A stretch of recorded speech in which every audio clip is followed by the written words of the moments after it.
Bismillah. O gece gerçekten bambaşka bir geceydi. Yani o gece yaşananlar öncelikle şunu Allah'tan niyaz edelim. Allah-u Teala bir daha öyle geceler yaşatmasın bu İslam ümmetine. O gece ben eve gittiğimde gazeteden çıktım, eve gittim. Biraz saat geçti. TV'den aradılar, Rehber TV'den. İşte canlı yayına çıkabilir misin diye. Ben de tamam dedim. Fransa'yı değerlendirecektik. Saat 10 gibiydi. Tabii biraz yemek atıştırdım. Diğer odaya geçtim. TV falan açık değildi.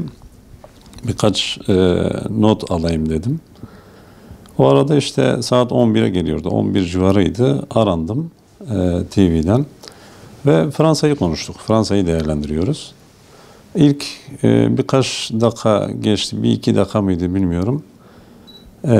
Sunucu şu an tam hatırlamıyorum kimdi ama işte şu an Mehmet Bey'de bir darbe sanki gerçekleşiyor dedi. Biraz bekleteceğim sizi. İşte canlı yayın işte son dakika şeyleri var, bilgileri var diye. Ben o arada beklerken tabii konuşmalar da duyuyorum. İşte darbe oldu, darbe girişimi var diye falan. Sonra işte bana döndü. Evet dedi, bir darbe gerçekleşiyor. Boğaziçi Köprüsü şu an kapatılmış. Ve ülkede bir darbe girişiminde bulunuluyor. Ya bunun da işte FETÖ'nün yaptığına dair.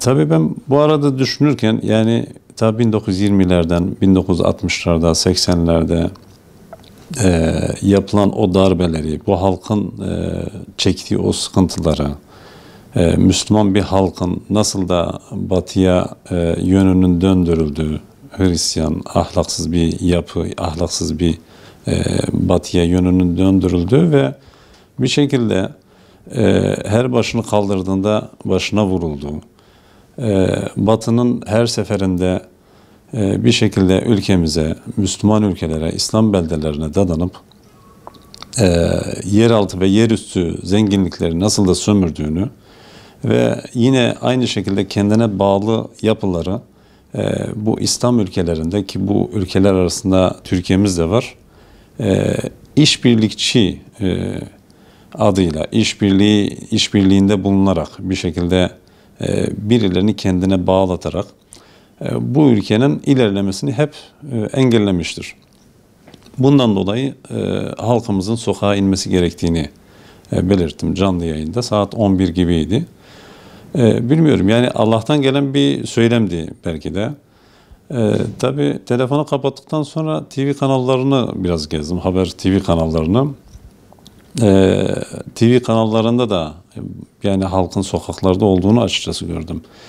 Ve tanklar caddelerde, insanlar caddelerde tankların önüne yatmış ya da önüne geçiyor ya da havaalanlarına gidenler var.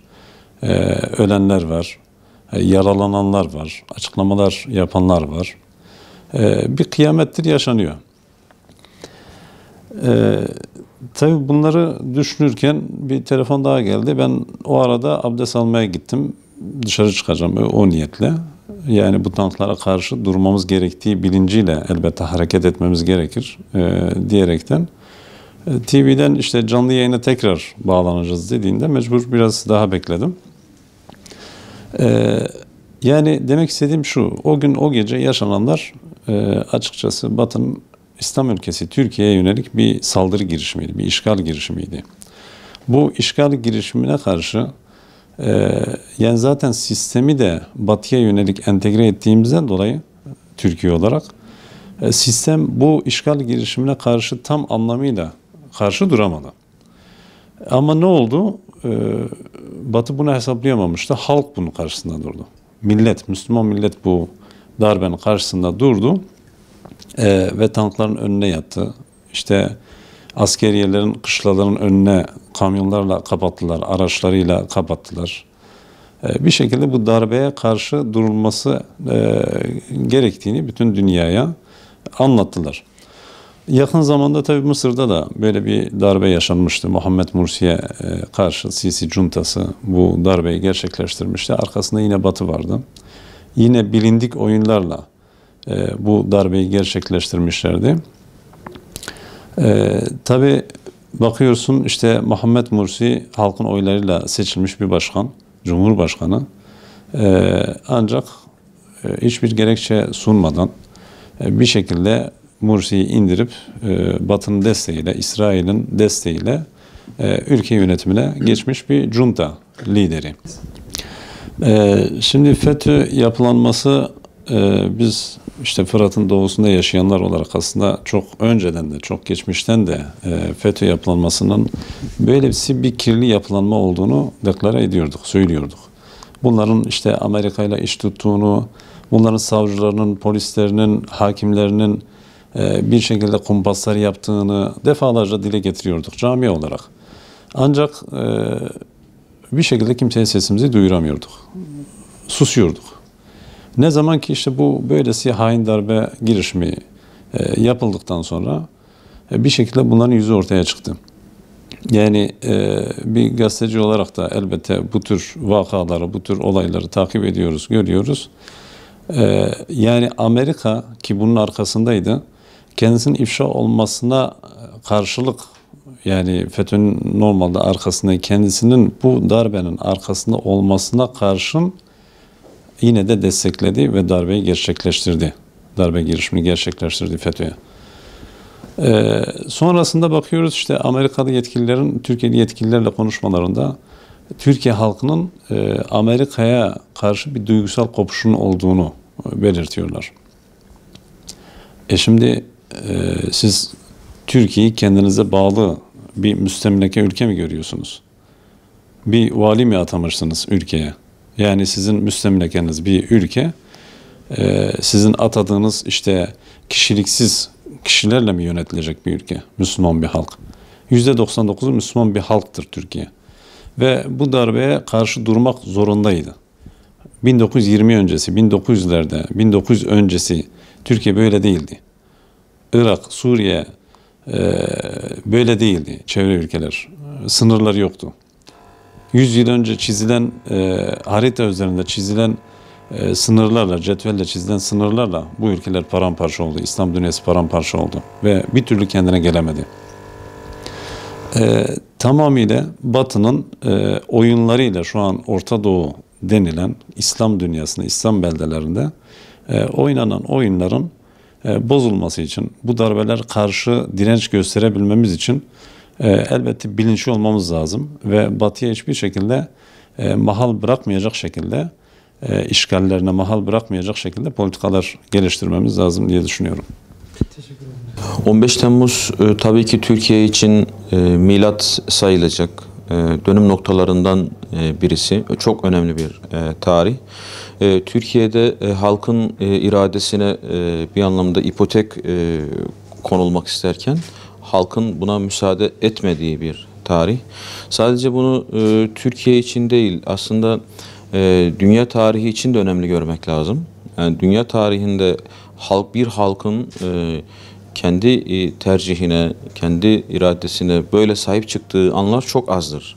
Dolayısıyla 15 Temmuz'u bir dönüşüm, bir devrim, bir direniş tarihi olarak görmek lazım. Fakat maalesef 15 Temmuz halkın bir anlamda kendi inancıyla, kendi değeriyle direndiği bir tarih iken 15 Temmuz'un bu manası, bu ruhu itibariyle yeteri kadar sahiplenilmediğini veya 15 Temmuz'un bu ruhunun farklı yere çekildiğini, farklı şekilde lanse edildiğini, farklı şekilde açıklandığını görüyoruz. Bu üzüyor bizi. Ne demek istiyoruz? Yani 15 Temmuz bir anlamda bu toplumun ezandan, saladan ve bu toplumun zalime karşı cihat anlayışından, geçmişten bugüne, yani İslam'ın zalim diye tarif ettiği çevrelere, güçlere karşı bir cihat anlayışından aldığı bir ruh idi.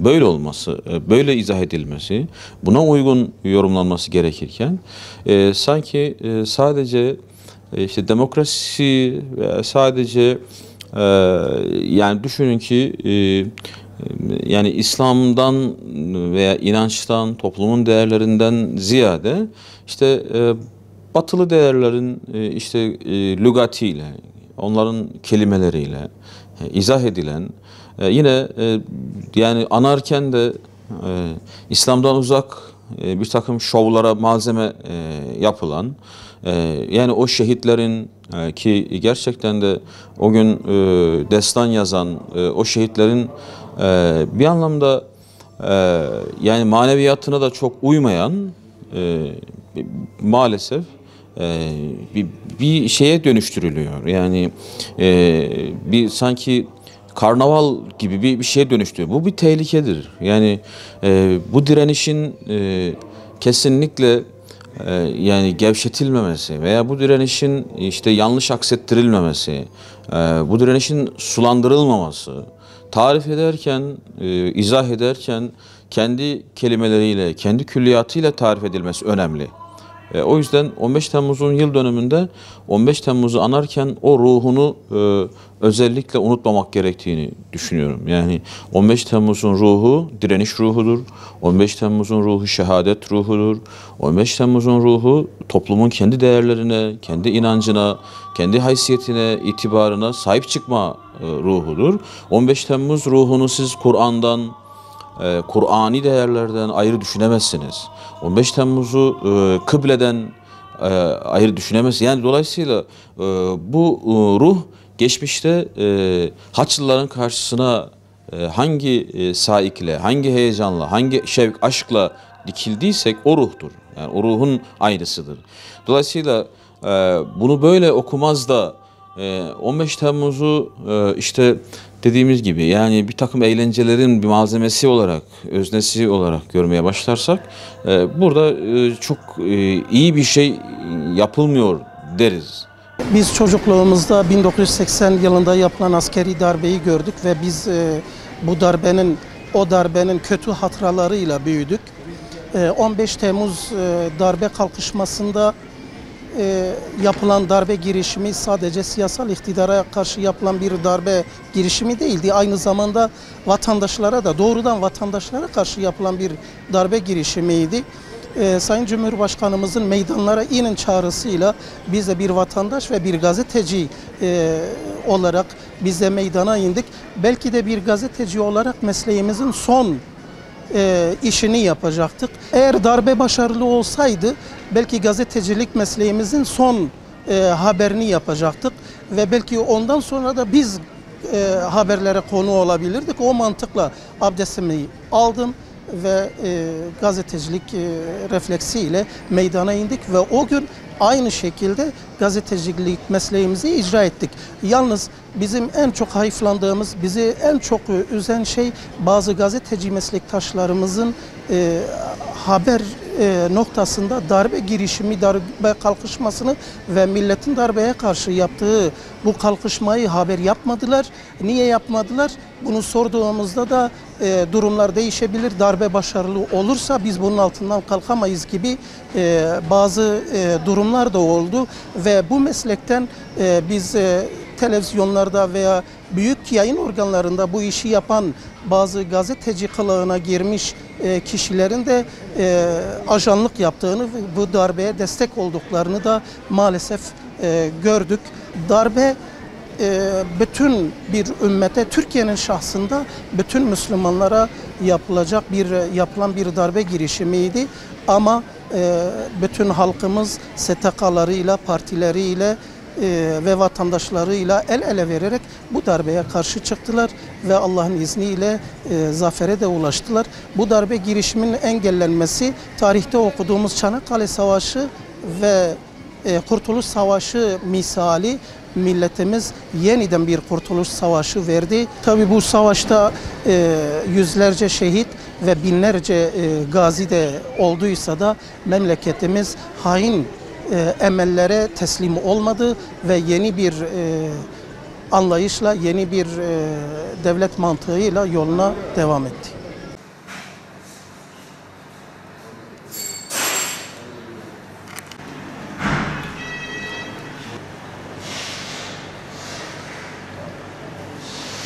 Bir gazeteci gözüyle 15 Temmuz gecesi neler yaşandı, neler oldu? Şimdi tabii 15 Temmuz gecesi yaşananlardan öncesine bakmak lazım. Yani bu Fethullahçı terör örgütünün yalnız başına giriştiği bir iş değildir. Bunun patenti SİHA'dır. Amerika Birleşik Devletleri'nin Büyük Orta Doğu projesinin bir parçasıdır. Aslında milletin bunu böyle bilmesi lazım. Küçümseterek ve sadece bir Türkiye meselesi olarak görürsek yanlış oluruz. Asıl hedef burada Büyük Orta Doğu projesinin gerçekleştirilmesidir. 15 Temmuz gecesinde Türkiye genelinde baktığımız zaman Türkiye tarihinde 95 yıllık Cumhuriyet tarihinde hiç olmadığı kadar silahlı bir kalkışma olmuştur. Daha önceki ihtilallerde hiçbir silah kullanılmamış. Doğrudan doğruya askerler bir şekilde yönetimi ele geçirmişlerdir. Ama bu yönetim doğrudan doğruya silahlarla kalkışılan, hatta Türkiye Büyük Millet Meclisi'nin bombalanmasına kadar işi götürecek bir süreç işlenmiştir. Bunların Türkiye'yi kurtarmak gibi bir düşüncelerinin olduğu düşünülemez. Bunlar doğrudan doğruya Amerika'nın güdümünde olan bir örgütün işidir ve Türkiye o gün gerçekten çok acılar yaşamıştır. Eğer darbe başarılı olsaydı Türkiye gerçekten parçalara bölünecek ve hiç ummadığımız bir şekilde bölünecekti. Sadece Türkiye değil, bütün Orta Doğu bölgesi bu durumdan büyük etkilenecekti. Ve Türkiye gerçekten büyük bir badire atlatmıştır. Ve bu badirenin atlatmasında milletin sağduyusu hakim olmuştur. Eğer millet kendisini tankların önüne atacak kadar fedakarlık göstermeseydi darbe şüphesiz muvaffak olacaktı ve Türkiye'nin başına büyük bir bela açılacaktı. Türk milletinin vatanına olan aşkı, şehadete olan hasreti bu korkuyu giderdi. Vatandaşlar hiç tereddüt etmeden kendilerini tankların önüne attılar. Bu suretle kendilerini, bedenlerini siper ederek hain darbeyi durdurmayı başardılar.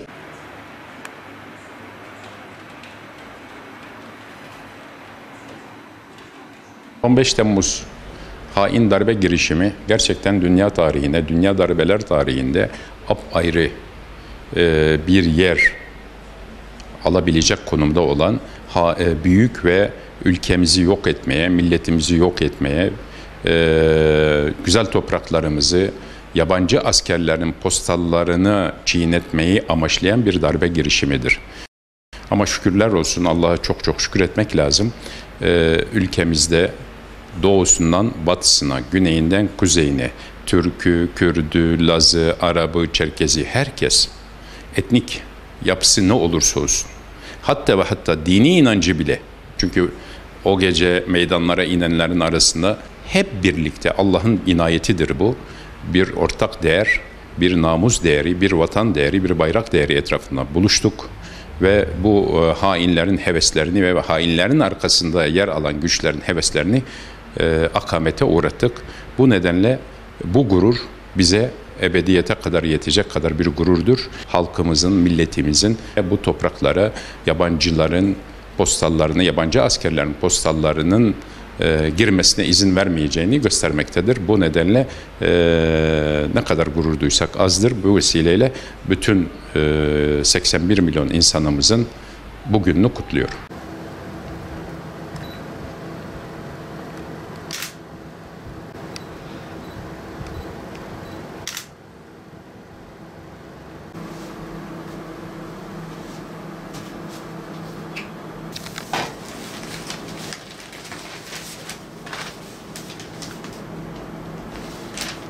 ...15 Temmuz darbe girişiminden bahsetmek için veya bu süreci iyi anlamak için Biraz öteye gidelim.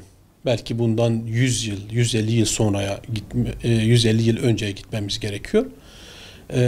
Malumunuz halifeliğin kaldırılmasıyla İslam alemi kopan bir tesbihin taneleri gibi paramparça oldu. Başı yok, imamesi yok ve her bir başsız kalan bir ümmet, başsız kalan koca bir İslam alemi.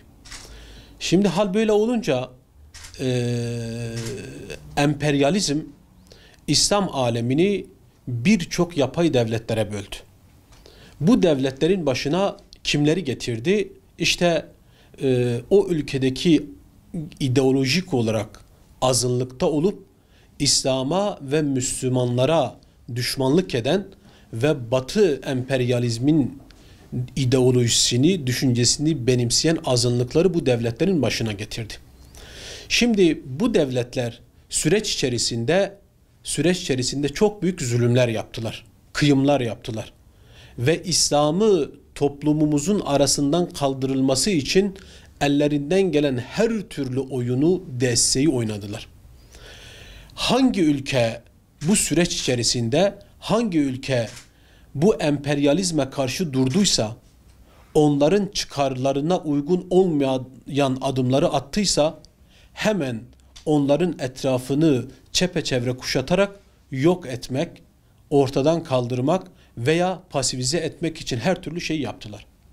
Mesela Orta Doğu'da işte daha önce Osmanlı Devleti iken paramparça edip birçok devlete böldüler. Bu devletler arasında özellikle 3 ülkeye dikkat çekmek istiyorum. Birincisi Mısır, ikincisi İran, üçüncüsü Türkiye. Dikkat edildiğinde İran özellikle İslam İnkılabı'ndan sonra yaşadığı süreç artık dünya emperyalizmi o hale getirdi ki ekonomik olarak, askeri olarak bütün alanlarda boğmak istedi. En son yaşadığımız örnek Mısır'dı. Mısır ne zaman ki işte Mursi'nin Cumhurbaşkanlığında artık yönünü batıya değil yönünü İslam alemine çevirdiği dönemde hemen bu zalim Sisi'yi kullanarak orada ne yapıldı? Bir darbe yapıldı. Amaç neden bu yapıldı? Çünkü artık Mursi yönünü İslam alemine çevirmişti. Şimdi Türkiye gelince 15 Temmuz'a geldiğimizde doğrusu 15 Temmuz'da da aynı şeyler planlandı. Şimdi Türkiye her ne kadar istenilen boyutta olmasa da artık bir şekilde gerek ekonomik, gerek bağımsız, gerek askeri, gerek istihbari birçok alanda artık ben de varım, ben de sahada varım diyebiliyordu. Böyle bir durum söz konusu olduğunda dünya emperyalizmi, emperyalist ülkeler hemen etrafını bir şekilde kuşatıp ne yapması gerekiyordu? Bunu alaşağı etmesi gerekiyordu. İşte bundan dolayı 2 yıl önce 15 Temmuz darbe girişimi yapıldı. Böyle bir kalkışmaya kalkışıldı ve bundan dolayı bu iş yapıldı. Yoksa başka bir durumu söz konusu değildir. Başta şu hususu net olarak bilmemiz gerekir.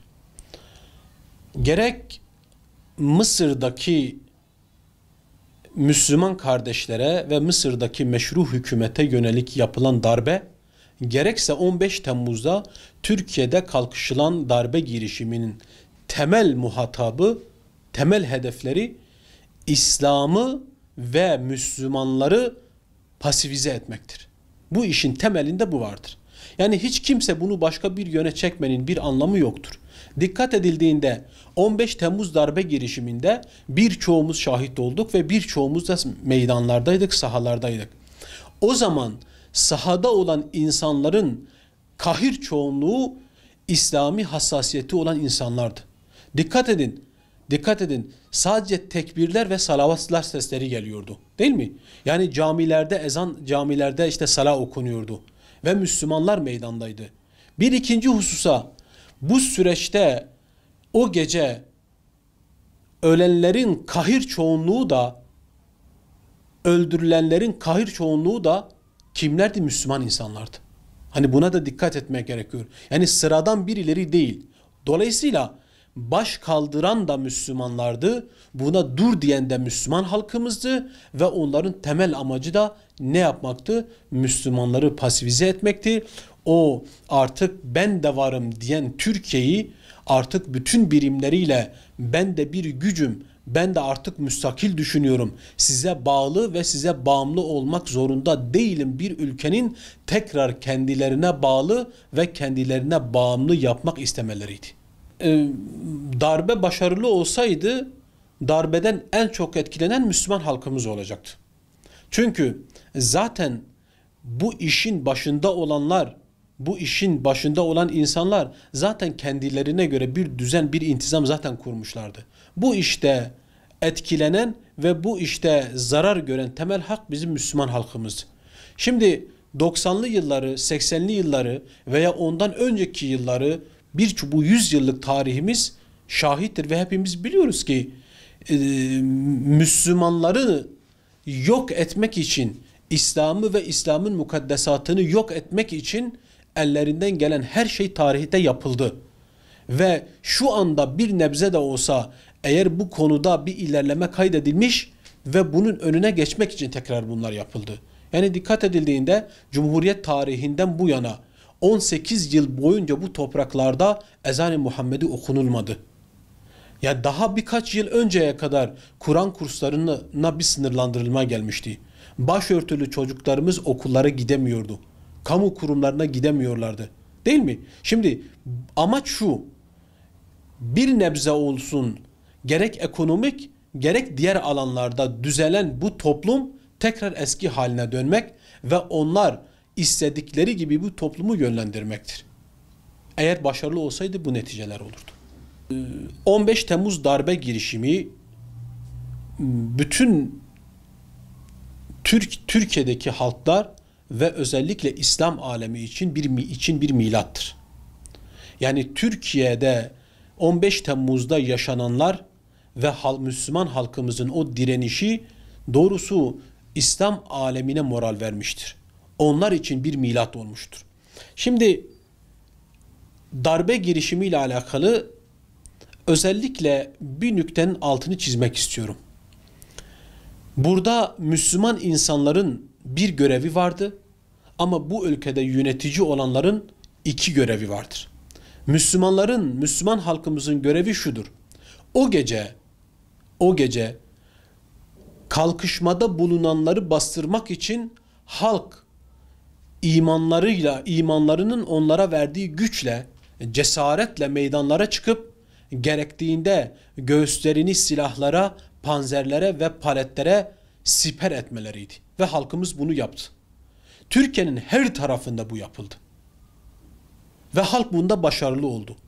İnanın bu darbenin başarıya ulaşmasının en önemli nedeni Müslüman halkımızdır. Ve Müslüman halkımız bu konuyla alakalı görevini yerine getirmiştir. Yöneticilere gelince, bu ülkenin yöneticileri darbeyle alakalı iki ana görevi vardı. Birincisi darbe gecesinde cesaretle ve hikmetle karar verme. İkincisi Müslüman halkımızın dur dedikleri bu emperyalist piyonlara karşı darbeden sonra ne yapması gerektiğiydi. Elhak, Sayın Cumhurbaşkanı ve bu ülkenin yöneticileri o gece belki cesaretle ve hikmetle karar almışlar ve görevini yerine getirmişlerdir. Ancak ondan sonraki dönemde Müslümanların duygularına tercüman olmamış, belki birçok eksik ve noksanlıklar yaşanmıştır. Örneğin dikkat edildiğinde bu darbe girişimi halkımız tekbirler ve salavatlarla bastırdı.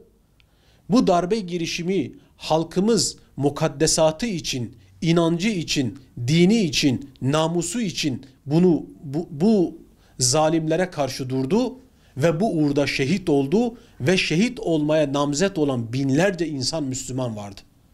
Ancak her ne hikmetse Sayın Cumhurbaşkanı başta olmak üzere birçok hükümet yetkilisi darbeden sonra meydanlarda, alanlarda, programlarda, basına sürekli şunu söylüyor. Demokrasi için halkımız bu işi yapmıştır. Asla böyle değildir.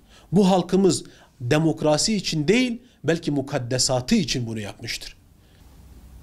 Artık hükümet yetkilileri 15 Temmuz darbe girişiminden sonra sürekli ümmet ve ümmetçilik mefkuresini gündemlerine almaları gerekirken sürekli Türk ve Türkçülük düşüncesini gündemlerine aldılar. Bu da esasında bu darbeye dur diyen Müslümanların duygularını yansıtmadığını ve çok farklı bir yöne çekildiğini düşünüyoruz. Kısacası Müslüman halkımız yapılan 15 Temmuz darbe girişimine karşı en iyi şekilde görevini yerine getirmiş, meydanlara inmiş, göğsünü mermilere siper etmiş ve tank paletlerinin altına yatarak görevlerini hakkıyla yerine getirmişlerdir. Ancak devletin başında bulunanlar, onlar o gece görevlerini yerine getirebilmişler, ancak sonrasında yapılması gerekeni yapamamışlar ve belki bu süreçten sonra Müslüman halkımızı derinden yaraladıklarını söyleyebiliriz.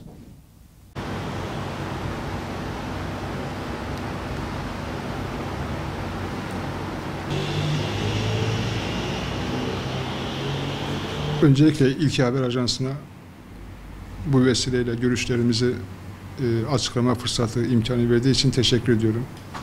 Çalışmalarınızda başarılar diliyorum. 15 Temmuz Türkiye'de daha öncesinde de perde perde gördüğümüz darbeler zincirinin bir devamıydı. Bir darbe, iç savaş ve sınırlarımızda hazır bekleyen işgalci orduların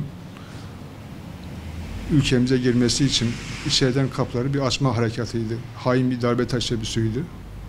Allah bu millete de, ümmete de bir daha o geceyi yaşatmasın. Çok vahim bir geceydi. Çok vahim bir geceydi. Çok ağır bir şeydi. Bizim dediğimiz askerin, polisin, savcısının, polislerin, memurlarının onların eliyle bir ihanet, içeriden çökertme ve bizim her şeyimizi, namusumuzu, vatanımızı, bayrağımızı, özgürlüğümüzü, her şeyimizi düşmana teslim etme girişimiydi.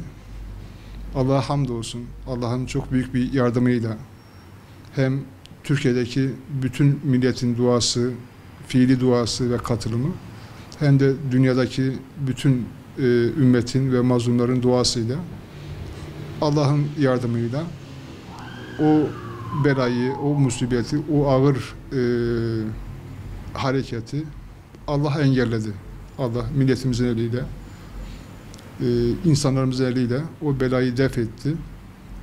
Aynen Çanakkale Savaşı gibi, o bir muhabereydi yani öyle. Onu millet olarak, ümmet olarak bizler kazandık. O belayı Allah'ın yardımıyla def ettik. Fakat tehlike geçmiş değildir. Aradan 2 yıl geçmesine rağmen halen devletin içerisinde, Türkiye'nin içerisinde silahlı kuvvetlerde, emniyette, en kritik görevlerde o ihanet şebekesinin uzantılarına rastlıyoruz, denk geliyoruz. Bunların temizlenmesi gerekiyor. Bu konuda adımlar atılması gerekiyor. Gayretler var, çalışmalar devam ediyor. Bunun daha da kuvvetlenmesini diliyoruz, umuyoruz. 100 yıl önce olduğu gibi hemen bizim sınırımızın karşısında, Akçaklar'ın karşısında, Ceylanpınar'ın karşısında, Suruc'un karşısında, ta Akdeniz'den başlayıp İran'a kadar, İran sınırına kadar güneyimizde aynen 100 yıl önce olduğu gibi Fransız bayrakları, İngiliz bayrakları, Amerikan bayrakları ve onların arkasında koalisyon adı altında 100 yıl önce bu coğrafyayı işgal eden işgal kuvvetleri ta Avustralya'sından Kanada'sına kadar hazır bekliyorlar. Hazır bekliyorlar. Bu tehlike geçmiş değil. Çanakkale Savaşı'nı biz kazandık ama Osmanlı Devleti'nin yıkılmasını, Osmanlı topraklarının işgal edilip üzerinde 20-25 tane sömürge devletinin kurulmasına biz engel olamadığımız gibi olamamıştık. Aynen 100 yıl önce olduğu gibi şu anda bir Kurtuluş Savaşı vermekteyiz. Türkiye olarak vermekteyiz. İslam ümmeti olarak biz bu Kurtuluş Savaşı'nı vermekteyiz. Bunun bilincinde olalım, farkında olalım. Öncelikle Türkiye'de ve bizim coğrafyamızda, kardeş coğrafyamızdaki bütün Müslümanların, bütün inanan insanların kardeş olduğumuzu, kaderimizin birbirine bağlı olduğunu, bunu hatırlatmak istiyorum. Bunu farkına varalım. El ele verelim, sırt sırta verelim. Emperyalizme karşı, Haçlılara karşı, bizim şehirlerimizi hiç merhamet göstermeden, çoluk, çocuk, kadın, kanımızı akıtan, milyonlarca kardeşimizi öldüren bu vahşilere fırsat vermeyelim. Millet olarak yani öyle. Kendi değerlerimize dönüp, devletimiz, milletimiz, ümmet olarak yani öyle. Bütün kardeşlerimizle el ele verip, zilletten izzete ulaşmanın yolunu açmamız gerekiyor. O yolda sırt sırta el ele birlikte yürümemiz gerekiyor. Buradaki bu işgalci güçlere, bu hıyanet içerisindeki güçlere fırsat vermeden yürümemiz gerekiyor. Bu yürüyüş sorumluluk istiyor, bilinç istiyor, şuur istiyor. Buna hep birlikte yani Bismillah deyip başlamamız gerekiyor. Ben tekrar bu yıl dönümünde hem şehitlerimize rahmet okuyorum, gazilerimize şifa diliyorum.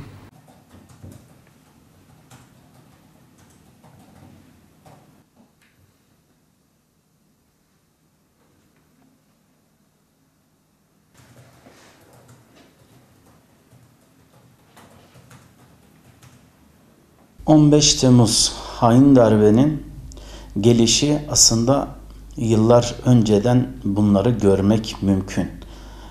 Geçmişe gittiğimizde maalesef ümmetin umudu olan Türkiye, en büyük sorun olan Kürt sorunu çözmeye o kadar ramak kala hızlandırılan FETÖ örgütüyle bu tarumar edildi. Geriye dönüp baktığımızda FETÖ organizasyonu ile 7 Şubat 2012 MİT kumpası ile başlayan bu süreç ondan sonra hiç durmadan devam etti. Yargı ve emniyet bürokrasisini ele geçiren Türk Silahlı Kuvvetleri'nin ise Ergenekon ve Balyoz kumpaslarıyla hakimiyet kuran FETÖ ele geçiremediği stratejik olan MİT'i hedef aldı. Bunun devamında itibarsızlaştırma ve yıkma operasyonları başladı. 17-25 Aralık süreci olarak anılan ve FETÖ'nün faaliyetleri ile milat sayılan süreç,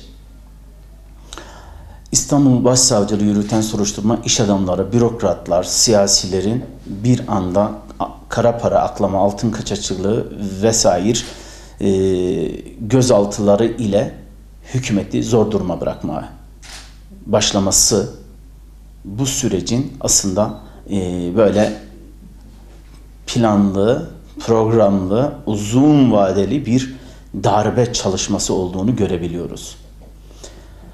Bunun devamında FETÖ'nün kendi yayın organlarında, televizyonlarda, gazetelerinde sürekli Ergenekon ve Balyoz davaları ile askerin içindeki kendinde olmayan, kendi bakış açılarında olmayan özellikle ulusalcıları dize getirme projesi hazırlatarak hepsini içeri tıktı. Devamında MİT tırların durdurmasıyla hükümeti yine arkasından, deyim yerindeyse sırtından vurmaya çalışmalarıyla devam etti. Rus uçağının düşürülmesiyle ülke savaş durumuna getirdi Rusya ile. Bunlar hepsi birer plan, program dahilinde yapılan paralel çalışma. Darbe girişimlerinin ayak izleriydi. Deyim yerindeyse. İşte 2 sene önce 14 Temmuz'da uçaklara mühimmat yüklendi. Kime karşı? Kendi öz insanına karşı. Bu mühimmat Akıncı jet üstünde yüklendi ve 15 Temmuz gecesi maalesef 248 vatandaşımızın şehit olmasına, binlerce insanımızın yaralanmasına, gazi olmasına sebep oldu. Sonuç olarak darbenin başlamasıyla halkımız darbeyi liderimiz, reisimiz büyük liderlik öngörüsüyle terse çevirmeyi başardı. Allah'ın izniyle. Halkın feraseti öyle büyük ki ABD ve NATO'nun taşeronu FETÖ'yü yendi diyebilirim. Ülkemizde darbe girişimleri, muhtıralarından toplamda 8 tane darbe girişimi olmuş bugüne kadar. Maalesef ülkemiz sürekli bir vesayet, sürekli bir tokmak üzerinde tutulmuş. Biz halkın ne derse desin, kim ne olursa olsun ama yukarıdan bir el sürekli bizleri tehdit altında tutmuştur. Buna göre baktığımızda tarihe 27 Mayıs 1960 darbesi var. 22 Şubat ayaklanması yine olmuş. 12 Mart 1970 muhtırası olmuş. 12 Eylül 1980 darbesi ile yine burada insanlar feda edilmiş, canlar yitirilmiş, katledilmiş, hapis edilmiş. 28 Şubat 1977 süreci var. 27 Nisan 2007 muhtırası var. 28 Şubat muhtırası var. Bunların hepsinin altında bir el var. Bu el kim? Sürekli bizi, ülkemizi tehdit eden, İslam coğrafyasının üzerinde bir gölge, içinde bir kurt üreterek, darbe girişimcileri bularak üzerimize bir vesayet sürmeye çalışmaktadır. 28 Şubat'tan sonra birçok alim, birçok mağdur hapishanelerde yıllarca hala yatmaktadır. Bu mağdurların da hala bunların düzeltilmemesi, bunların özgürlüklerine kavuşmaması ayrıca bir sorun. İşte bu darbeler, her bir darbe birçok insanı mağdur ediyor. İşte bizim en son 15 Temmuz darbesi gerçekten büyük bir felaket idi. Bu felaket eğer gerçekleşmiş olsaydı, yani Allah korusun, ülkemiz bir Suriye'ye, bir Irak'a dönebilirdi. Biz ülke olarak 80 milyon insanın bizim gidebileceğimiz bir ülke, bizi kucaklayacak bir ülke maalesef yok. O yüzden bu darbeler unutulmamalı, bu darbeler iyi analiz edilmeli. Bizim 7'den 70'e gelecek nesillerimize bunu doğru anlatmalı ve bu vesayet sistemlerine karşı, bu şer odaklarına karşı doğru eğitmeliyiz çocuklarımızı ve iyi bunu analiz edip gelecekte bu tür vesayetlere sebep olmaması için uyanık olmamız lazım. İlk etapta duyduğumda işte bir darbe girişimi ya da bir hareketlilik var da şaşırdım kaldım yani.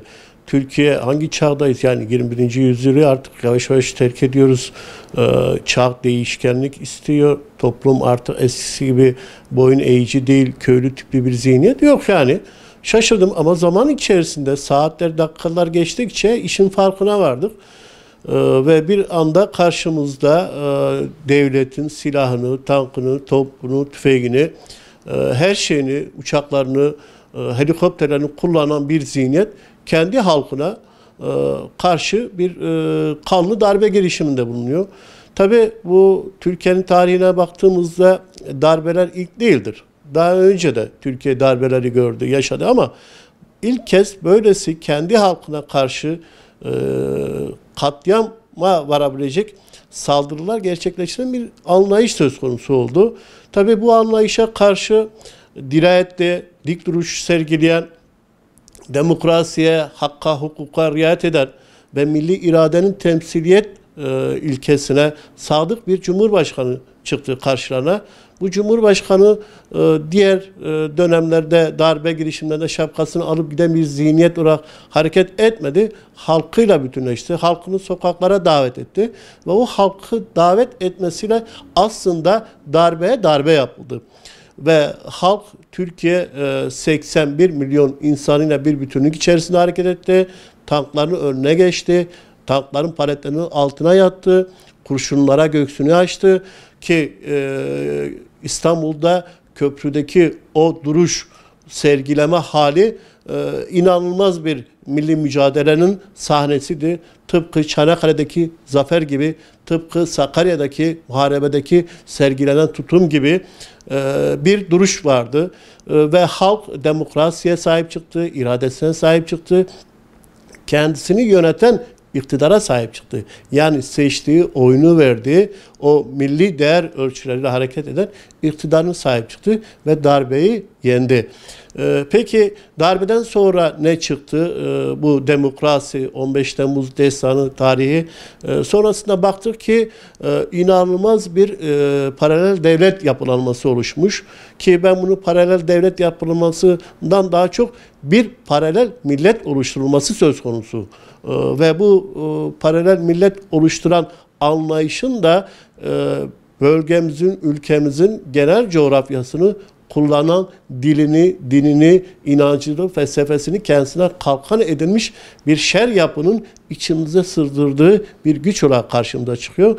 Buna bakıyoruz ki bunun arkasında kimler var? Siyonizm var. Bunun arkasına bakıyoruz kim var? Emperyalizm var. Bunun arkasına bakıyoruz kim var? İşte batıl anlayış söz konusu. ABD var, Avrupa Birliği var ve Türkiye özellikle İslam'a karşı düşman kesilen tüm kesimleri burada görüyoruz. İşte içimizdeki güçleri de görüyoruz. 15 Temmuz darbe girişimini kimden ne kadar rahat bir felsefe içerisinde, duruş içerisinde olduğunu da gördü. Kimlerin çaylarını, kahvelerini içip ekran başında darbenin nasıl gerçekleşeceğine dair pozlarını gördük Türkiye'de. Ve bunlar da Türkiye'nin idaresine sözde demokrasi adına, sözde eşitlik adına, haklar adına halkın iradesiyle seçilme noktasında kendisini gösteren siyasi yapılardı. Ama gördük ki bunlar tamamen Türkiye'nin o 95 yıllık karanlık geçmişinde üreyen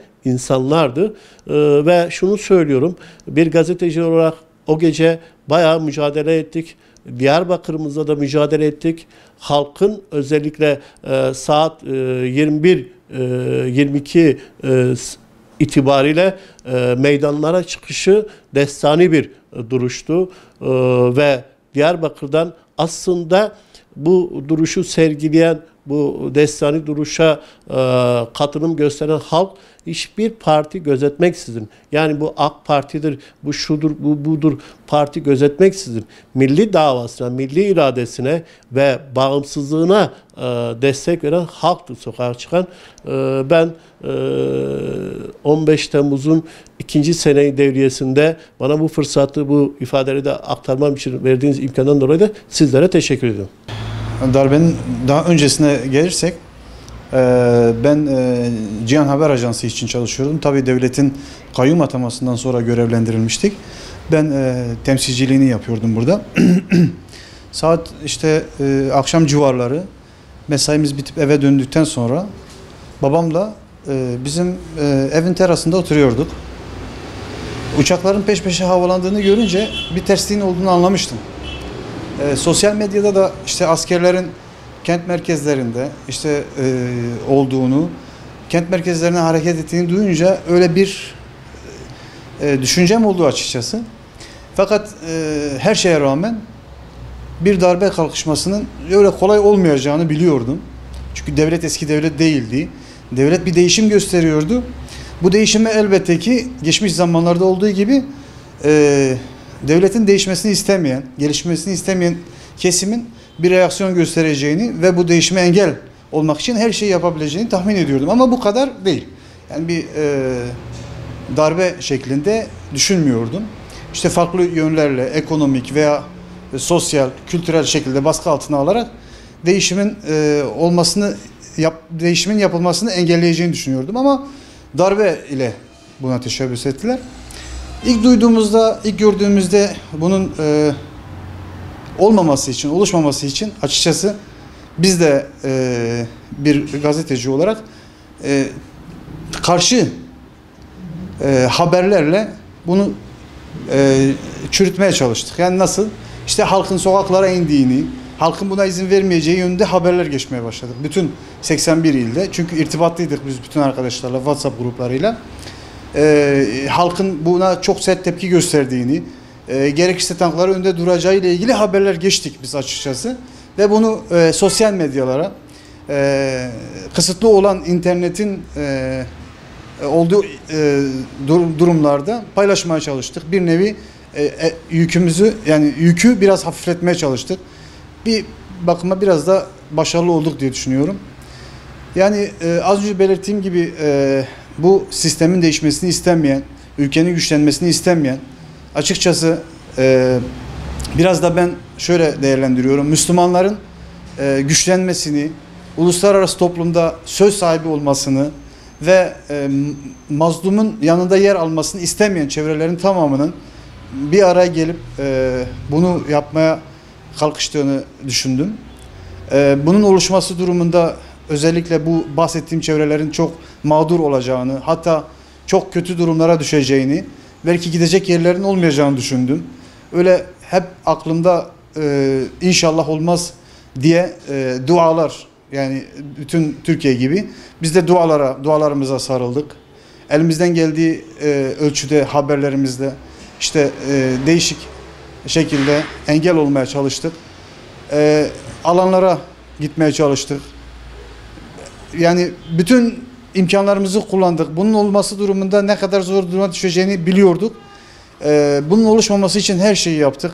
Elhamdülillah bu olmadı. Buna izin vermedik. Yani Türkiye halkı olarak başta Sayın Cumhurbaşkanımız olmak üzere onun talimatıyla sokağa dökülen halkın buna izin vermediğine şahit olduk. Gerekirse yani canlarını verme pahasına buna asla izin vermeyeceklerini ve artık bu sistemin, yani çürümüş olan, küflenmiş olan sistemin artık değişmesi gerektiğini 15 Temmuz'da halk söyledi, gösterdi ve 24 Haziran'da da bunu tasdik etti. İnşallah daha ne biz ne çocuklarımız ne geleceğimiz bir daha darbelerle, böyle kalkışmalarla karşılaşmayacak. Sayın Cumhurbaşkanı geçen gün dediğine inanıyorum. Artık bundan sonra yazarsak zafer şarkıları, türküleri yazacağız. Zafer şiirleri yazacağız. Bundan sonra inşallah bize üzüntü yoktur. Öyle düşünüyorum. Teşekkür ediyorum. 15 Temmuz gecesi ben Diyarbakır'da değildim. O gece Ankara'daydım. Ankara'da 8.30 arabasıyla Diyarbakır'a geri dönüş yaptım o gece. Ben o geceyi arabada duydum. Baktım arkadaşlar telefonlarında, Twitter veya Facebook üzerinde darbe olduklarını söylüyorlar. Ben de anlamaya çalıştım. Arkadaşlara telefon açtım, Ankara'daki arkadaşlara. Dedi öyle bir şey vardır. Fakat bu darbenin geleceği belliydi. Şimdi FETÖ terör örgütü daha önce Twitter üzerinde darbe yapacağını, arkadaşlarının bu yola sevk ediyordu. Askeriye ve emniyetin içindeki şeylerini. Bir de devletin silahıyla milletin üzerine saldırmaya çalıştılar.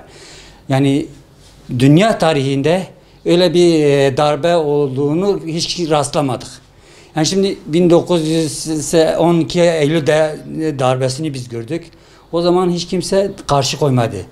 Bu darbeye Recep Tayyip Erdoğan'ın çağrısıyla halk sokaklara indi. Darbeye karşı direnç gösterdi. Devlet ona göre tedbirini almamıştı. Eğer devlet tedbirini almış olsaydı o gece FETÖ terör örgütü ve yandaşları milli servetin parasıyla aldığı uçaklarla, bombalarla milletin üzerine saldırmazdı. Fakat bunun ne hikmetse darbe mi diyelim veyahut darbeye teşebbüs diyelim veyahut insanları korkutmak amacıyla diyelim veyahut Batı emperyalist güçlerin yardımıyla yapıldı bir darbe. Yani biz bunu bir türlü çözemedik. Yani darbe olacağını herkes biliyordu. Ama ne hikmetse kimse sesini çıkarmıyordu. Bunlara karşı tedbir alamıyordu. Biz arabada gelirken yolda hiç kimse sormadı. Arabaları durdurmadı. Bu darbe mi, darbe değil mi? Ama selah okunuyor. İnsanın dini duyguları kullanarak darbeyi önlemeye çalışıyor. Bir dini duygularla tek yetinmez. Bir insan tedbir alır. Bu darbeye karşı ne gibi önlem alacağız? Ne gibi şey yapacağız? Adam bas bağırarak biz bu darbe yapıyoruz. Zaten 12-15 Aralık dönemlerinde yapılan bir darbe vardı. Buradan sonra sen de niye tedbirini almıyorsunuz? Yani darbenin tedbirini alamıyorsunuz. Bu yani darbe olduğunu biz inandık. Yani darbe olduğunu. Ama darbe kimler tarafında? Kim yapılmış? Kim etmiş? Sonra da biz duyduk FETÖ terör örgütü içindeki asker ve polis tarafından yapılan bir darbedir. Bundan sonra yapılan süreç devam ederken FETÖ terör örgütüne karşı bir etkin mücadele şimdiye kadar yapılmadı. Yani hala da devletin içinde FETÖ terör örgütü elemanları vardır. Bu terör örgütü elemanlara karşı için mücadele yapılmadı. Yahut hükümetin işine geliyor FETÖ terör örgütünün devamı. FETÖ terör örgütünün devamı AKP iktidarının devamı anlamına geliyor. Yani biz bunu çıkarıyoruz. Yani FETÖ terör örgütü AKP iktidarın döneminde en fazla destek alan örgüttür. Yani şimdi biz demiyoruz devlet dine karşı dine destek vermesin. Dine destek versin fakat dini kullanarak FETÖ terör örgütü dini kullandı. Din istismarı yaptı. Müslümanları kullanarak bu darbeye teşebbüs etti. Yoksa yani biz darbecilere karşıyız. Darbe yapanlara karşı isterse askeriye olsun isterse sivil olsun. Yani biz bunu çıkardık.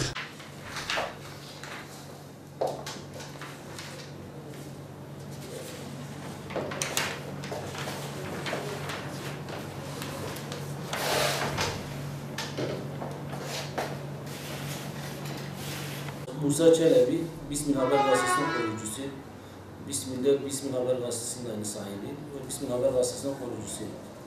15 Temmuz 2016 yılında Bismil'de neler oldu diye bir soru sordunuz. 15 Temmuz 2016 yılında ihanetin olduğu gece darbeden habersiz internette haberleri takip ediyordum. Önce İstanbul Köprüsü askerler tarafından kapatıldı. Haberi daha sonra Başbakan Yıldırım bir grup asker kalkışması deyince dedim ki Türkiye elden gitti. Belki Suriye gibi oluruz diye. İçimde dua ettim. Sonra Bismil'de darbenin ne gibi etkisi olur, nerede olay olur diye sokağa çıktım. O gece Bismil sokaklarında bir grup İslami sivil toplum kuruluşları üyeleri vardı, Hüdapar üyeleri vardı. Fakat kendilerini lider olarak görenler sokaklarda görmedim. Sivil toplum kuruluşları üyeleri ve vatandaşlar o gece Altok Mahallesi'nde Özgürlük Bulvarı'na kadar tekbir getirerek yürüyüşe geçtiler. Tahminen 20-25 kişilik bir gruptu. Bunu demek istiyorum. 15 Temmuz'da sokaklarda, meydanlarda olanların unutmaması gerekir. Hiç tahmin etmediğim kişiler meydandaydı. Yarın Bismil'de 15 Temmuz yani 2018'de yine gece kutlanacak. Tahmin ediyorum yine tırşıkçılar ön sıralarda oturacaklar. Fakat ön sırada oturma hakkı 15 Temmuz 2016 darbe gecesi meydanlarda olan hakkıdır. Ülkede 15 Temmuz hain kalkışmasının karşısında Selahaddin Eyyubi'nin torunları, Fatih'in torunları imanlarıyla zulme karşı yekvücud oldu. Birlik oldu. İslam'ın son kalesi için duadaydılar. O gece ihaneti de gördük. Erdoğan gitsin de ülke batarsa batsın diyenleri de gördük. O gece savaş uçaklarının, helikopter ve tankların tek savunma aracı elindeki bayrak olan insanlara karşı nasıl aciz kaldığını da gördük. Aslan postu giymiş çakaların yıkılışını, tüketişini de gördük. Bismillah camilerde okunan selaların etkisi çok oldu. Bismillah çoğu kişi belki yapmıştı ama selalarla uyandılar. bu gece yarısı neler olur diye uyandılar. Bismillah selayı Melek-Hıdır Bey'de okudu. Sonra öğrendim ki Melek-Hıdır imanı ve inancı gereği selah okumuş ve insanlarımızı direnişe motive etmiştir. Son olarak şunu diyebilirim ki bu millet Menderes'i astı. O zaman ses çıkarmayan o toplum halen vicdan azabı çekiyor. Turgut Özal'ı zehirlediler ve öldürdüler. Ses çıkarmayanlar halen acısını çekiyorlar. Şimdi sıra Erdoğan'a geldi. Ve biz Erdoğan'ı onlara yedirtmeyiz.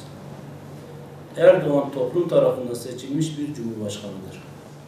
O cumhurbaşkanı darbecileri yedirmeyiz. Ne gerekiyorsa şimdi de olsa bu millet darbeye karşı yine dik duracaktır.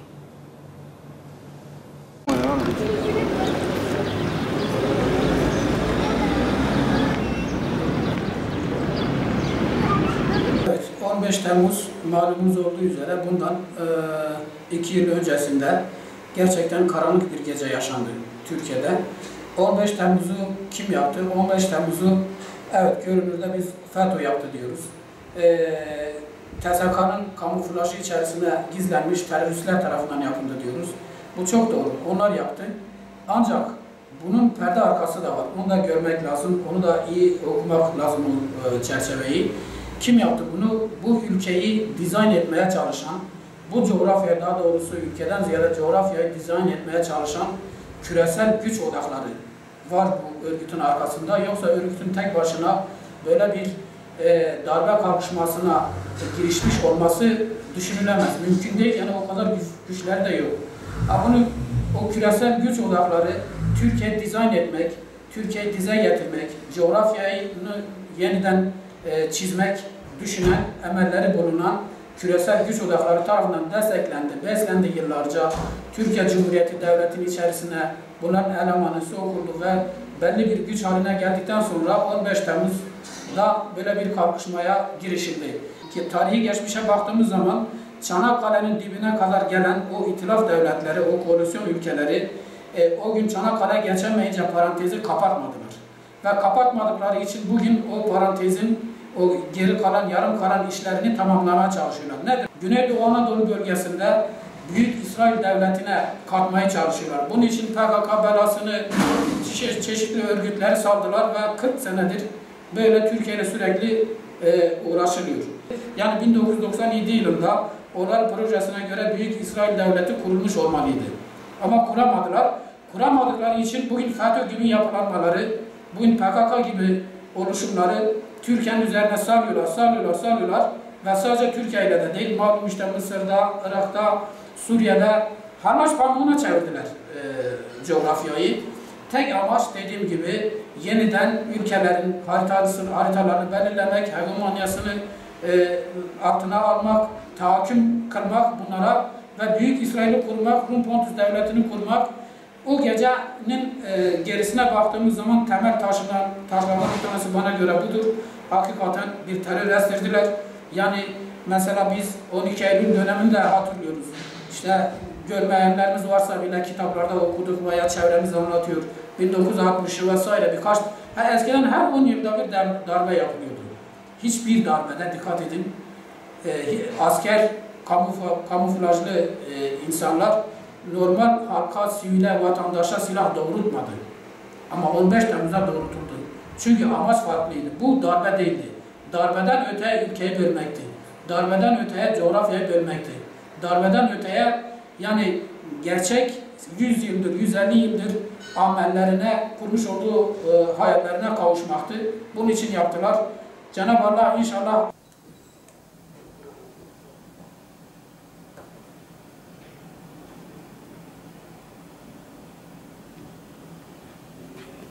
15 Temmuz 2016'da bu ülke bir darbe kalkışmasına tanıklık etti. Aslında o günden bugüne gelinen sürece dikkat ettiğimizde bu devletin devlete karşı yapmış olduğu bir darbeydi diyebiliriz. Sonuçta Türk Silahlı Kuvvetleri içerisinde kendilerine yurtta sulh hareketi veren bir grup darbe kalkışmasına girişti. Bizim burada 2 yıl boyunca yapılan konuşmalara ya da araştırmalara ya da sonuçlara bakıldığında bunun aslında devletin içinde bir paralel devletin halka karşı, devlete karşı yapmış olduğu bir darbe olduğunu görürüz. Yalnız ülke 90 yıldır askeri yatırımlara Türkiye bütçesinin çok ciddi bir miktarını aktarmakta. Yeri geldiğinde bütün dünyaya karşı kendini koruyabileceğini söyleyen ya da işte Avrupa Birliği'nin, NATO'nun en çok asker sayısına ya da güvenlik güçlerine sahip olduğunu söyleyen bir devlet kendisini 15 Temmuz akşamı darbe girişiminde koruyamadı. Bu halkı 90 yıldır alınan tanklar, toplar, tüfekler, uçaklar, mermiler değil, bu devleti halkın sokağa çıkması kurtardı. Demek ki esas üzerinde durulması gereken noktalardan bir tanesi, bu ülkede 80 milyon insanın yeri geldiğinde devleti korumak adına devlete karşı bile koruyabileceğini gösterdi. Çünkü biz belki 10 yıllardır, belki 40 yıldır hep bu ülkenin vatandaşlarının yarısını hain, yarısını ajan, yarısını kendimiz gibi düşünmediği için çeşitli yaftalarla suçlamaktayız. Ama 15 Temmuz 2016 akşamı gördük ki devlet bütün askeri harcamalara, bütün onca silaha rağmen kendisini koruyamadı. Bu devleti halk korudu, halk kurtardı. Eğer bugün 15 Temmuz'da halk sokağa çıkmasaydı, yani devleti kurtarmak için sokağa çıkmasaydı, belki bugün Türkiye Cumhuriyeti diye bir devlet de olmayacaktı.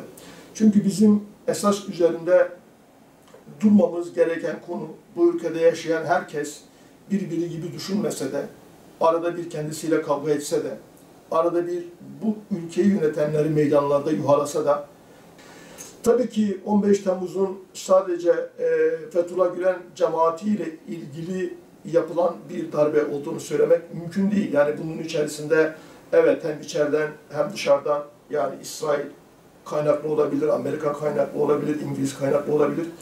Bilemiyoruz tabii, tam olarak devlet bunu çözüme ulaştırmadığı için ya da olayın gerçek failleri bugüne kadar tam olarak en azından toplumun ikna olacağı bir şekilde kamuoyuna sunulmadığı için hala 15 Temmuz gecesi bir muamma olarak tarihin sayfalar arasında yerini alıyor. Bu iş bir gün elbette çözülecek. Yani bunu gerçekten kimlerin yaptığını, neyi amaçladığını bir gün bu ülkede yaşayan vatandaşlar olarak bizler de inşallah anlayacağız. Bu tür darbelerin en azından bir kez daha yaşanmaması için ya da Türkiye'nin darbe tehlikelerinden kurtulabilmesi için ya da artık darbe tehlikesiyle yatıp kalkmamak için yapılması gereken en önemli konulardan bir tanesi bana göre bu ülkenin vatandaşlarına güvenmek, bu ülkenin vatandaşlarının sağduyusuna güvenmek. Yani onların sizin gibi düşünmese de, yer yer sizinle tartışsa da, yer yer sizi yuvalasa da aslında bütün dertlerinin vatan olduğunu, Türkiye olduğunu anlamak. Çünkü bu ülkede yaşayan insanların zaten aynı şeyi düşünmesi aynı konularda mümkün değil. Böyle bir şey dünyanın hiçbir ülkesinde mümkün değil. Ama devlet ya da vatan söz konusu olduğunda insanlar farklı düşüncelerini bir kenara bırakıp devlet için daha önce farklı saflarda olsalar dahi aynı safta birleşebildiklerini görüyoruz. Çok eski bir televizyon. 10 sene ajansımız 12. bölümde. O gün meydanda ümmet ruhunu taşıyan bütün insanlar, Müslümanlar oradaydı. Tek bir amaçları, gayeleri vardı. Ülkenin emperyalist bir darbenin çıkarlarına kurban edilmemesi, çocuklarımızın, gelecek nesillerimizin herhangi bir şekilde onların esir olmaması adına insanlar bütün canlılığını alıyor. Aslında maddi önemli bütün değerlerle buradaydılar. Vatan aşkıyla yanan, İslam aşkıyla yanan bu millet din 15 Temmuz 50 tane Temmuz'da gelse kusura bakmasınlar. Biz toplum olarak, ülke olarak şunu gösterdik. 15 Temmuz hain darbe girişimi. Hain darbe girişiminin arkasında yatan faktörlerden bir tanesi de dış batılı ülkeler. Eğer o gece Allah göstermesin o darbe girişimi başarılı olsaydı, doğudan tut batıya kadar bütün batılı güçler hazırdı. Neyi bekliyorlardı? Darbe girişimi, arkasından Türkiye'yi kuşatmak. Ama şunu unuttular. Bu millet öyle bir millet ki bunlara gereken cevabı verdi. Tokatını atmasını iyi bildi. Hiçbir güç, dünyada hiçbir güç canlı o tonlarca demir parçasının altına yatmazdı. Gencecik nesiller, gencecik canlar onun altına yattı.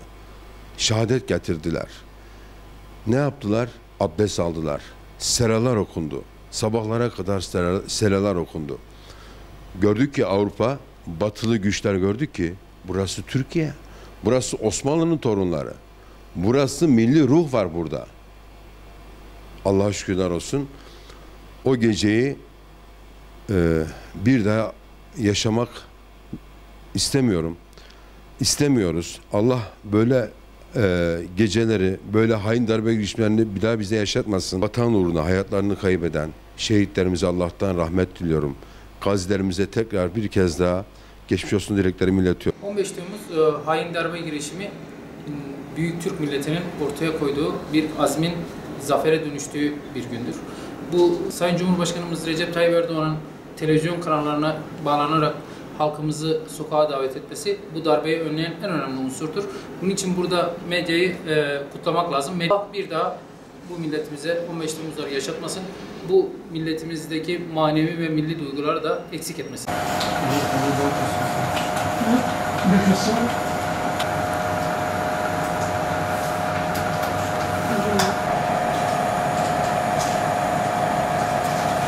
Hain darbe kalkışması Türkiye'nin son dönemde yakaladığı o gelişme ivmesini içerideki maşallarıyla birlikte sindiremeyen aslında dış mihraklı güçlerin Türkiye üzerindeki bir oyunuydu. Son dönemlerde yaşanan gelişmeler, gerek ekonomik gerek sosyal alandaki gelişmeler, Türkiye'nin yerli ve milli bir imkanla kendini güncelleyip geliştirmesi, her alanda yaşadığı gelişmeler bunlara bir dur demek için Türkiye'nin kendi iç sıkıntılarıyla yoğrulup dışarıya açılmamasını sağlamak için yapılan bir ihanet kalkışmasıydı. Yapılması gereken bir şey vardı onlara göre. Bu da 15 Temmuz ihanet kalkışmasıydı. İhanet kalkışmasına bu ümmetin mazlum coğrafyaların hamisi durumunda olan Türkiye ve Türkiye Cumhuriyeti'ni kendi içindeki darboğazda boğulan bir ülke haline getirip istedikleri gibi at koşturup o her defasında parmak sallayarak edep ve terbiye verdikleri Türkiye'yi kendi boyunduruklarının altında tutup ve hiçbir şekilde gelişmesini, modernleşmesini, sanayide, ekonomide, her alanda gelişme sağlayan bir Türkiye'nin önüne bir ayak bağı olup bir şekilde ilerlemesini engellemekti ve bu millet tarihten bugüne olduğu üzere buna müsaade etmedi. Durdurdular o tankları, o namluları göğüslerini siper ederek o hainler amaçlarına ulaşmadılar. O hainlerin ağababaları amaçlarına ulaşamadılar. Bundan sonra da çok önemli bir deneyim oldu. Bu tarih yazıldı. Bu tarih bundan sonraki siyasi yaşamada bir örnek olarak altın harflerle yazılacak diye bekliyoruz.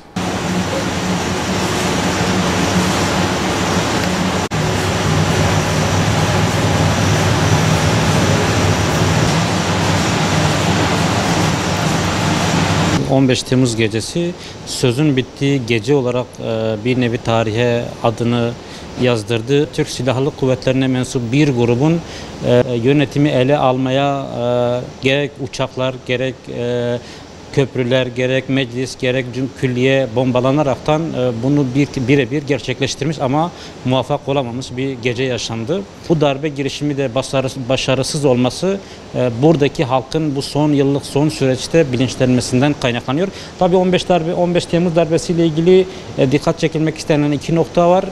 Özellikle benim dikkat çekmemi istediğim. Birincisi darbe süreçlerindeki o kalkışmaya başvuranlar birebir adil ve yeri geldiği şekilde yerinde sorgulanmadığı müddetçe ondan sonraki darbelerin de önü açılmış oluyor. 28 Şubat sürecindeki o darbenin tamamen şeffaf bir şekilde sorgulanmadığı için bana göre 15 Temmuz darbesi yaşandı ve eğer 15 Temmuz darbesi de eğer gerektiği gibi hakkıyla sorgulanmazsa inanıyorum ki beraberinde sonraki yıllarda yeni darbelerin de beraberinde getirecektir. Bugün halen 28 Şubat süreci tamamıyla ve o dönemdeki mağduriyetler giderilmediği için belki o insanların ahı bu ülkede kaldığı için darbeler yaşandı. Yeni ahların ortada oluşmaması için 15 Temmuz darbesinin hakkaniyet ölçüsü içerisinde adil bir şekilde korunun yanında yaşın da yanmadığı bir süreçte yargılanmalı ve sonuçların da özellikle dava sonuçları, mahkeme sonuçlarının da en kısa zamanda sona ermesi gerektiğini düşünüyorum. Tabii o gecenin kahramanlarından biri de gerçekten bizim meslektaşlarımızdı, gazeteci arkadaşlarımızdı. O gece eğer gerçekten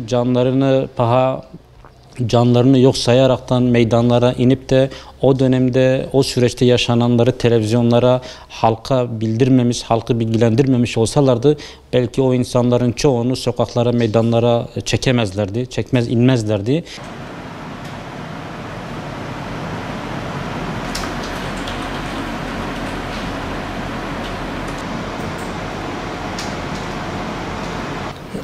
O gece ülke yönetimini ele geçirip kendi menfaatleri doğrultusunda yönetmek ve işbirliği içinde oldukları dış güçlerle ülkeyi zaafa uğratıp kendi istedikleri şekilde yönetmek için darbe girişiminde bulundu. Elinde silah bulundurduğu için o güçle demokrasi, halkın iradesiyle seçilmiş bir yönetimi değiştirip kendisini yönetmek istedi. Ama hem hükümetin dik duruşu hem halkın buna destek vermesi, Türk Silahlı Kuvvetleri içinde buna karşı çıkan gruplara, gönüllü güçlerinin buna direnmesi sonucu başarısız oldu. Yani başarılı olduğu takdirde Türkiye, Orta Doğu'daki diğer ülkeler gibi bir felakete sürüklenecekti. Ülke olarak, halk olarak bu darbelere yabancı değiliz ama ilk defa kanlı bir darbe girişiminde bulunurdu. Halkımız bu kanlı darbe girişimine karşı direndi ve başarılı oldu.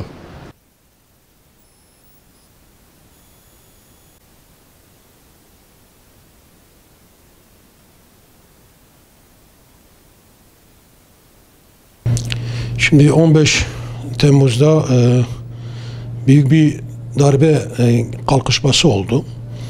Ancak milletimizin iradesi ve Cumhurbaşkanımızın halkı meydanlara davet etmesi üzerine büyük bir millet ayaklanması oldu ve darbe tarihte ilk kez çok kanlı bir darbe bastırılmış oldu.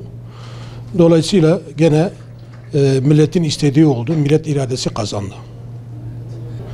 İnsanların ülkesine sahip çıkması, Sayın Cumhurbaşkanımıza olan sevgisi bunda büyük bir etki sağladı ve tüm millet hep birlikte özellikle havaalanlarına, meydanlara çıkarak darbecilerin karşısında dik durdu, tankların üstüne çıktı, canlarını bu vatan için feda ettiler. Aslında darbeler için 15 Temmuz'da bir milat oldu. Çünkü bundan sonraki süreçte öyle bir kalkışmayı artık kimse cesaret edemez. Milletin gücü, herkes milletin gücünü gördü. Herkes milletin inancını gördü. Bundan sonra da artık bu ülkede darbe olacağını asla artık tahmin edemiyorum. Yani. İnşallah böyle kötü günleri bir daha bu millet yaşamaz. Yani aslında o geceye gittiğimizde hepimiz şunu anlıyoruz. 15 Temmuz gecesi bir darbeden daha öteye bir işgal girişimiydi. Ya da bir iç savaşın temellerinin atılmaya çalışıldığı bir geceydi o gece. Ve o gece sadece Türkiye'nin değil, yani sadece o darbeyi planlayan, içerideki darbeye kalkışanların değil, aynı zamanda dış güçlerin, bu darbeyi planlayanların, uzak diyardakilerinin, emperyalistlerin, siyonistlerin maşaları tarafından planlanırken, burada yürürlüğe konulurken onların da ben o gece hepsinin gözünün Türkiye'de olduğuna inanıyorum. Böyle bir gece değil, ciddi bir plan yapılmıştı ama o gece Allah Celle Celaluhu o planı bozmuştu. O planı onurlu bir halkın eliyle bozmuştu. Şuydu aslında, yıllardır, uzun yıllar Türkiye, bu halk darbelerin ne demek olduğunu çok iyi bilen, yaşayan bir halktı. Bütün bu darbelerinin sonucu o gün artık insanlar, evet, burada, bu ülkede bir daha darbe olursa bizim dedelerimiz, bizim babalarımız darbenin ne olduğunu gördüler. Biz bu darbeye izin vermeyeceğiz dediler ve bu darbeyi, bu işgali, bu planı, bu sinsi planı, bu emperyalistlerin Türkiye'ye yapmış olduğu planı bozdular. Elbette şunu yani söylemekte yarar var. Çok kolay bir şey değildi. Yani bir ülke düşünün, bir ülkenin tanklarını, toplarını, uçaklarını, askeriyesini, bütün gücünü ele geçirmiş bir örgüt ve bu saymış olduğumuz silahlarla silahsız bir halkın üzerine geliyor. Aslında bu bana göre dünya tarihinde eşine çok az rastlanabilecek bir destan.